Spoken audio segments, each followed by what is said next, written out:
Come back right now. This morning, Mom? I spoke in a firm tone, thinking I had to tell him immediately, which must have irritated Kevin. He angrily cut me off. I'm busy with a business trip. I know you're not on a business trip. Well, you're so annoying. Yeah, fine. It's not a business trip. Then you can come home, right? No, I'm going on a vacation abroad with Julie. What, Julie? Why? Is she your mistress? That's right. Anyway, we're about to catch our flight now. I'll be enjoying it with Kevin. Oh, I see. Well, Mom's funeral is about to start. What? What are you talking about?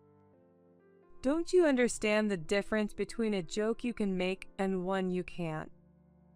Unfortunately, it's true. I'm switching to a video call now, so you can see for yourself if it's real. With that, I switched to a video call. Hello, can you see?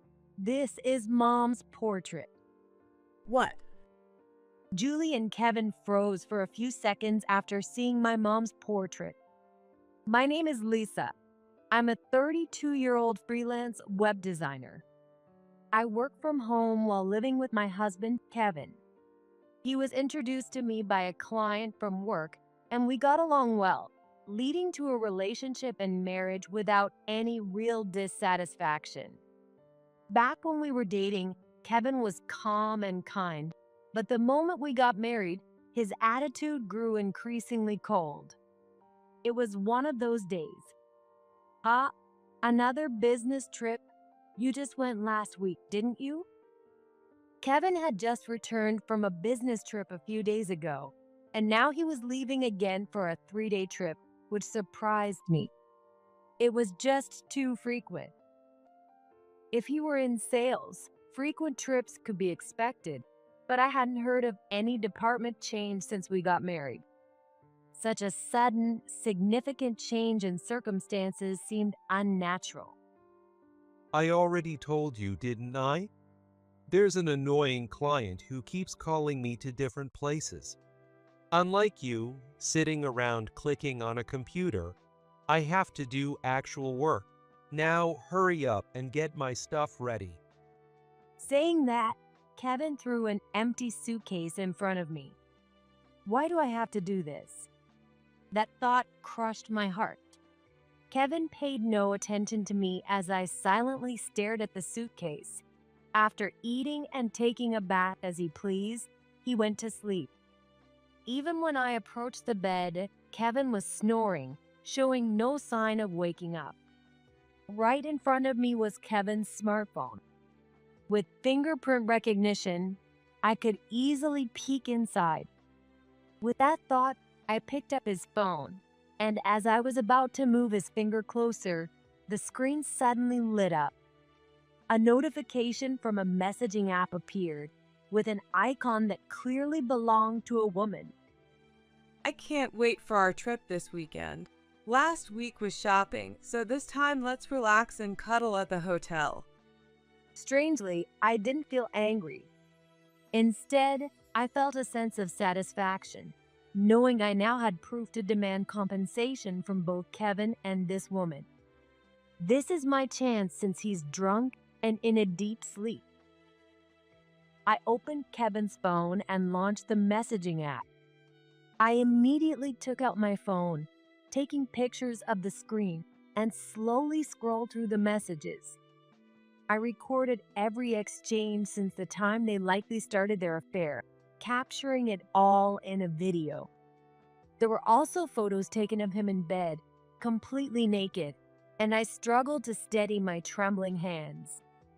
I need to verify if Kevin's overnight stays were truly for business or just to meet his mistress. I asked an acquaintance working at the same company as Kevin, and it seemed that while not everything was a lie, sometimes he really was on a business trip. Even after doing all of this, Kevin showed no sign of waking up, and gathering evidence was chillingly easy. It's like he never even bothered hiding his affair. He must think I'm a complete fool. The sloppy way he managed everything made my head spin. Even the next morning, Kevin seemed to have no clue. He sat as usual, waiting for breakfast to be served, and when he ate it, he complained. Your cooking is always so bland. It's not good. I work hard out there, but man, having an easy jobs you can do from home must be nice. Kevin belittled my job and complained about how tough his own work was. Watching him leave through the front door, I strangely felt nothing. I even had the luxury of wondering if I should start looking for a lawyer. Maybe because I stopped saying anything, Kevin seemed to be in a slightly better mood. All right, I'm off. That weekend, Kevin left for his business trip, actually his affair trip, with just a few words, which was unusual. After tidying up the house a bit, I was debating whether to go out for groceries when I received a rare call on my phone. I have an older sister named Julie, a younger brother named Joe, and a younger sister named Sherry. The call was from my brother Joe. Joe was married too, but he lived with our mom to save up for a home of his own. Hello, what's up? I answered the phone, and Joe's voice sounded more somber than the last time we met. Lisa, sorry to call out of the blue. Actually, Mom passed away. What? No, that can't be true.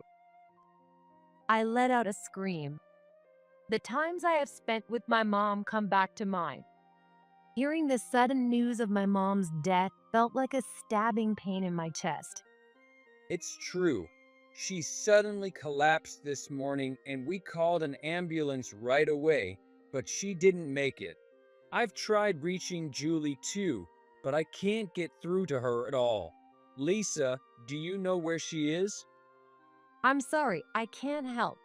I have no idea where Julie is. I see. Sorry to bother you during such a busy time. Are you coming with Kevin? When he asked that, I hesitated for a moment. I had the urge to spill everything to Joe right then and there, but I held back, knowing it wasn't the right time to tell him. Kevin's on a business trip right now. I'll come alone. Got it. Let me know if there's anything I can help with. Thanks, Lisa. Honestly, there's so much to do, and I'm having trouble keeping up. I'm truly sorry for Mom. Since you sound busy, I'll come over right now and help out. After finishing my call with Joe, I immediately contacted Kevin. My chest ached with the grief of losing my mom, and I grew anxious as Kevin took forever to pick up the phone. After ringing more than 10 times, Kevin finally answered, his voice clearly irritated. Finally, you picked up. Actually, Mom.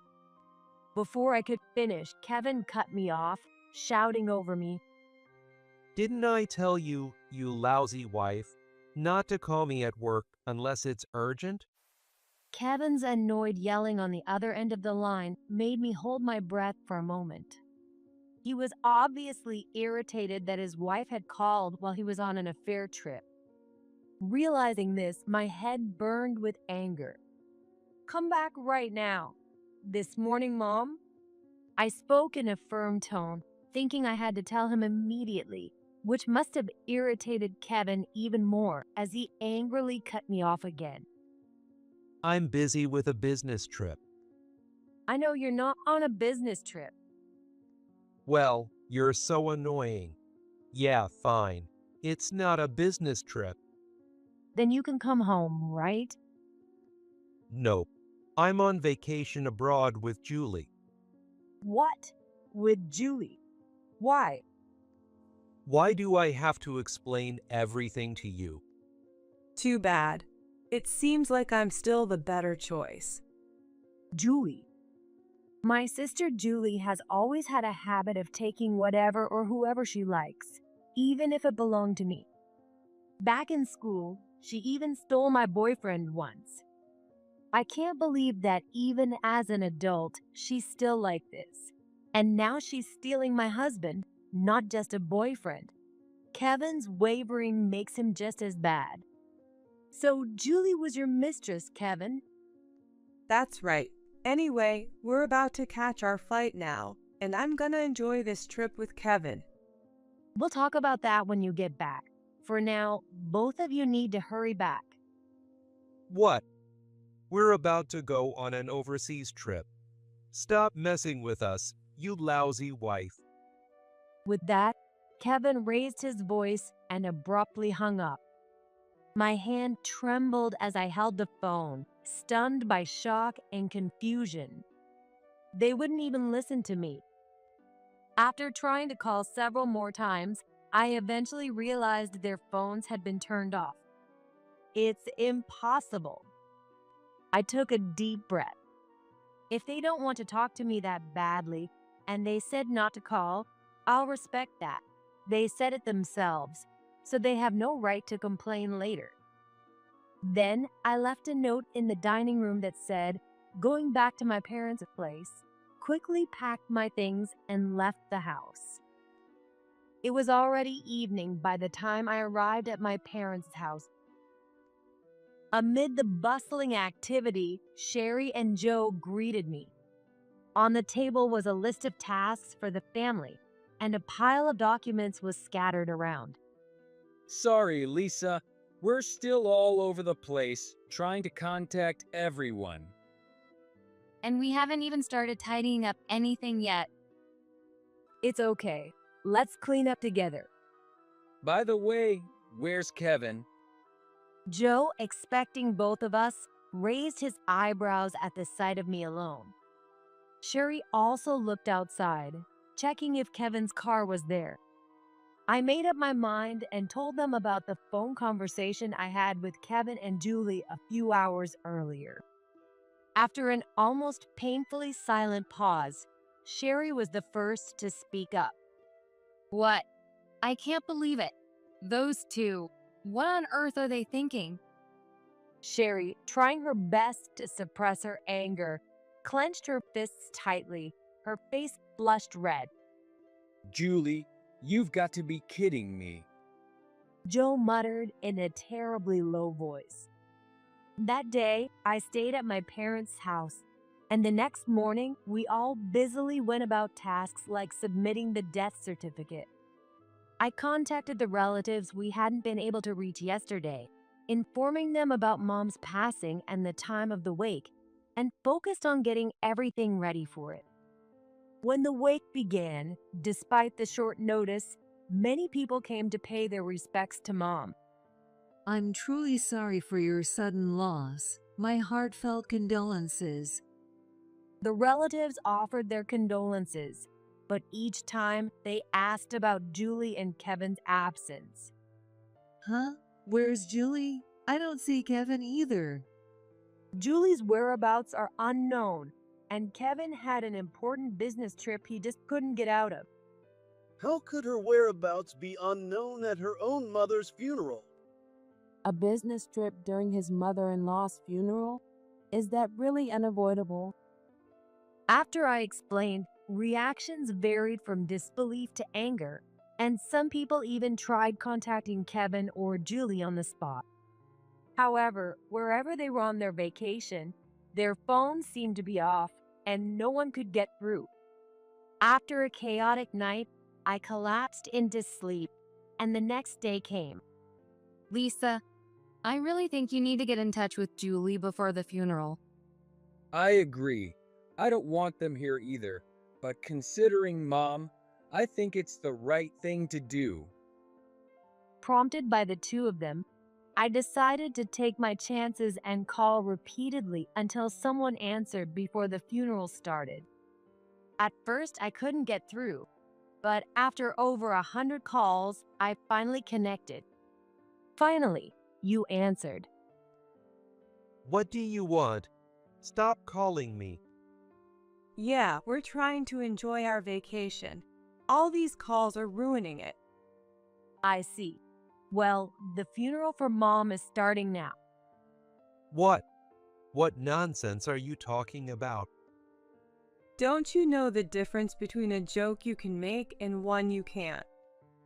Unfortunately, it's true. I'm switching to a video call now so you can see for yourself. With that, I switched to a video call. Hello, can you see this? It's Mom's portrait.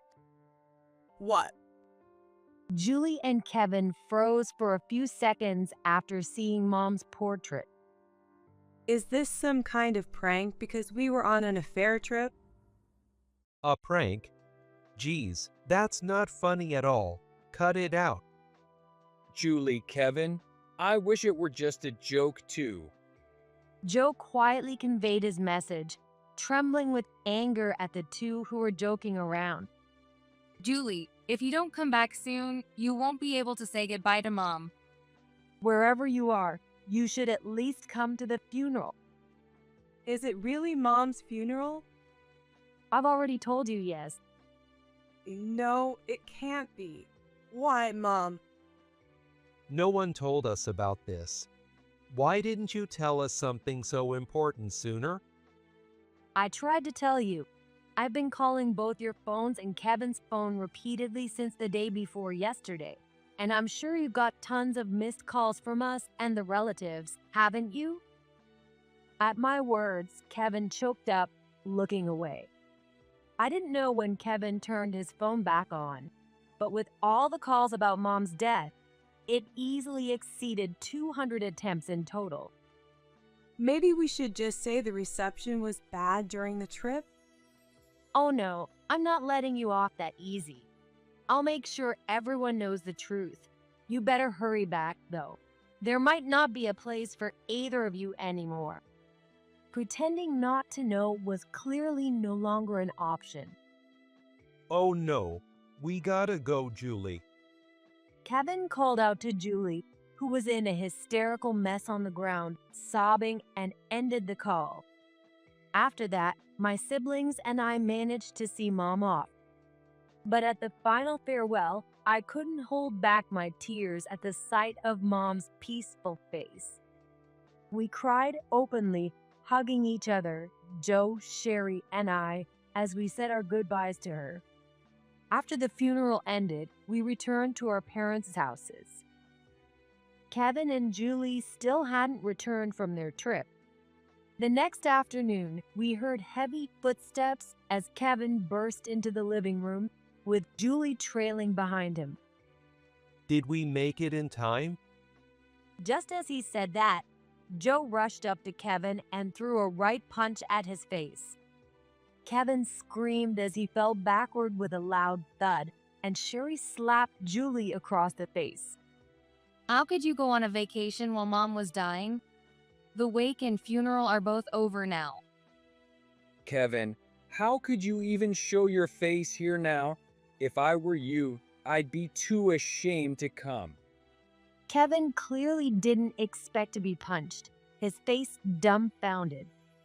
When he finally seemed to understand what had happened, his face turned red with anger as he yelled back.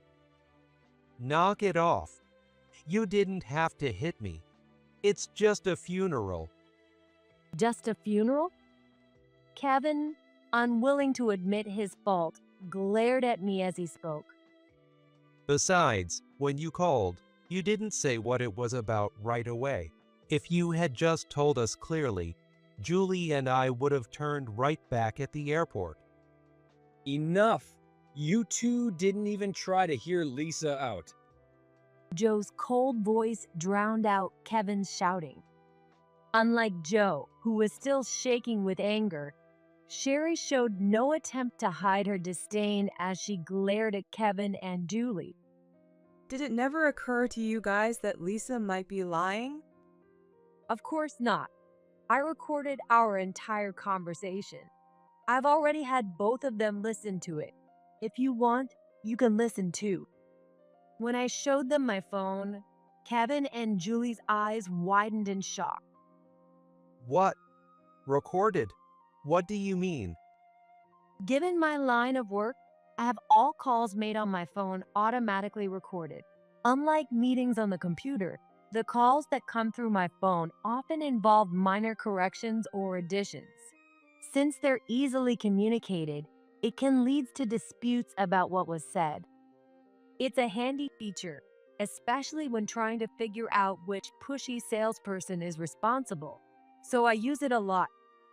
Naturally, the conversation with Kevin had also been recorded, and I had already let Sherry and Joe listen to it.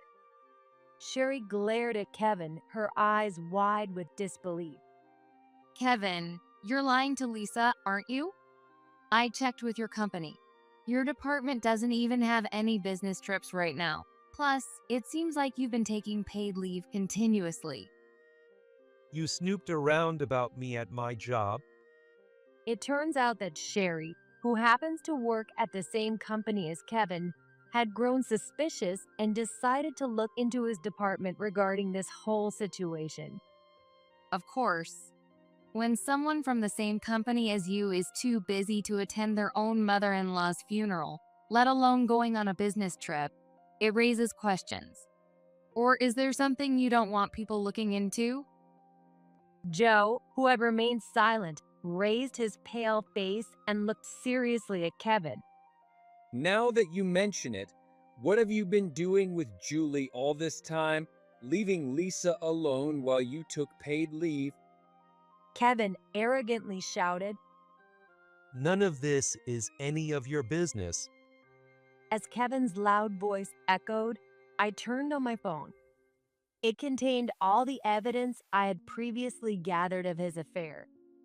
The trip you took was with Julie, your mistress, I said, showing them my phone. Hey, you have no right to reveal that.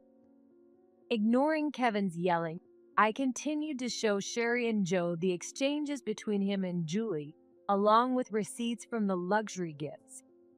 I also showed them the messages exchanged right before the trip. What is this? I can't believe it. Julie missed Mom's funeral to go on this trip with him? This is disgusting. And these messages. So sweet, it's sickening. Sherry's disgust was immediately apparent. Joe, on the other hand, looked shocked, his face pale as he stared at Kevin and Julie. It's not just the trip. This is a complete betrayal of Lisa. And buying all these gifts for another woman who's not even his wife? That's a huge hit to the household finances. Kevin had hardly contributed to the household expenses, instead spending his money on Julie, his mistress, which was unforgivable to Joe. Wait, what are you looking at? Kevin, furious, snatched the phone from us. He glanced at the contents, then stormed toward me, ready to grab me. When did you? You went through my messages with Julie without my permission? As Kevin grabbed my clothes roughly, Joe restrained him, and in frustration, Kevin threw my phone onto the floor. The loud thud echoed painfully in the tense room. I didn't want to do this, but you've been acting suspiciously for a long time. All those fake business trips, barely coming home, not contributing any money to the house, and never saying a kind word to me. Of course, I knew something was up. I picked up my phone and retaliated. And it's not like I went snooping. I happened to see a message from Julie on your phone before bed. There were other pieces of evidence that came out easily from your bedroom. You were so bad at hiding it that even as the cheated spouse, I was stunned. That's when Kevin snapped. Shut up. A man who has a wife and works hard for his family attracts women. It's how the world works. Men are judged on that. Or would you rather be married to a loser nobody cares about? As I listened to him, I couldn't help but look down. Not because I was hurt. I laughed. His excuse was so pathetic that it was absurd. I managed to regain a straight face, took a deep breath, and answered his words. You only get to say things like that when you actually take care of your family. You have no right to talk about responsibility. Don't ever come back to this house. Not long after that, I heard that Kevin's parents disowned him, mistreating his wife, having an affair, and showing no remorse, all while acting out after his mother-in-law's death, was more than enough for his parents to cut him off. I packed all of Kevin's belongings and began living peacefully on my own. Of course, I also contacted a lawyer to discuss compensation for the affair. After sending a formal notice of the claim to Kevin and Julie, I started receiving frequent messages from Kevin on my phone. Come on, give me a break. My parents kicked me out, and now I'm stuck renting a cheap apartment. I can't live like this. And that amount for the compensation? That's crazy. You snooped around, making it look like everything's my fault. I blocked his number without hesitation, content to let him think whatever he wanted. From what I heard afterward, Kevin and Julie started living together, but news of the affair had reached HR through Sherry, and Kevin was demoted to a corner of the company. Unable to endure the embarrassment, he ended up resigning from the company. So you quit your job? Of course, I had no place left in that company. Unbelievable. So you're just unemployed now? Well, let's work together. Until I find a job, Julie, you can cut back a bit. Don't make me laugh. A man without money isn't a man at all. Just because you've got a good face doesn't mean you can ride on that forever. What? I can't stay with you anymore. Oh, what a waste that I took you from Lisa. Why? In that case, I'll just have to go back to Lisa. One day, the doorbell rang. Wondering who it was, I opened the door to find Kevin, looking much more disheveled than before. "What are you doing here? I told you never to come back." When I dismissed him, he forced a nasty grin and said, All right, fine. I won't come in. But at least help me out with money. I can't even afford a new suit. And this is a big issue for me as a top salesperson. The alimony's too much, and I barely have enough to live on. Come on, can't you cut me some slack? Now he's come straight to my house to beg for money. Kevin has really hit rock bottom. That's not my problem. Why don't you ask Julie to support you? Shut up. Don't mention her. She dumped me as soon as I quit my job and ran out of money. When I made a sarcastic comment, Kevin bit his lip in frustration, his brow furrowed. "So basically, you went from a cash cow to a burden, and she threw you away. After all those expensive gifts and luxurious trips you took her on, it turns out Julie only saw you for your money. It's good you finally realized that. And you were praised at work and earned well. Unlike me, you were supposedly this accomplished guy in a company. So why don't you take care of yourself now? Maybe it's time to find someone who appreciates you for who you are?" Though I doubt anyone would want to take you as you are now. Anyway, goodbye. I hope I never see you again. With that, I slammed the door shut. I immediately contacted my lawyer, and soon after, Kevin was issued a restraining order against approaching me. Later, my lawyer informed me. Kevin claims he can't pay the alimony, and upon investigation, it turned out he really had spent all his earnings on his mistress Julie and frivolous activities. Furthermore, since he had left all the household responsibilities to me, he had no life skills, and now, living in his current apartment, he couldn't manage the chores properly and was apparently leading a miserable life.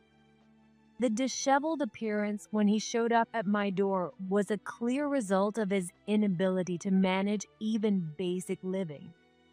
With all that, it was unlikely he'd find another job, and unable to cook, he'd been eating nothing but junk food, which caused his health to deteriorate.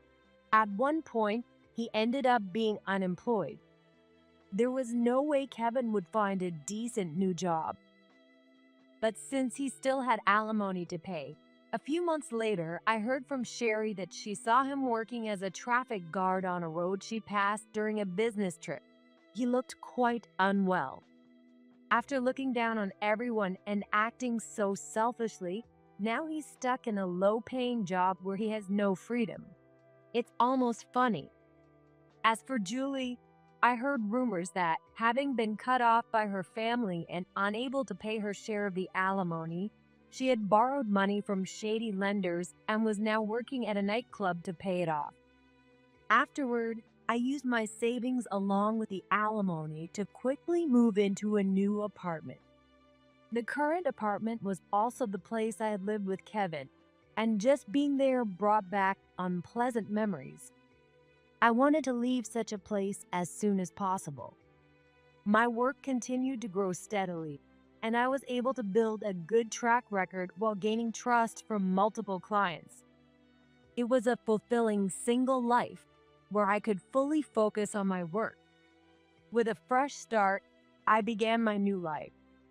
A few months later, I started dating a man I met at a cafe. He worked in project development at a major company and showed a lot of interest and respect for my work as a web designer. A few years later, I married him, and we were also blessed with a child. This time, there were no issues, and our baby was growing well. My new husband took great care of me during my pregnancy, and now we were both eagerly preparing for the birth of our child. A kind husband and another little one soon to join our family. I was truly enjoying my days, filled with love and peace in our home.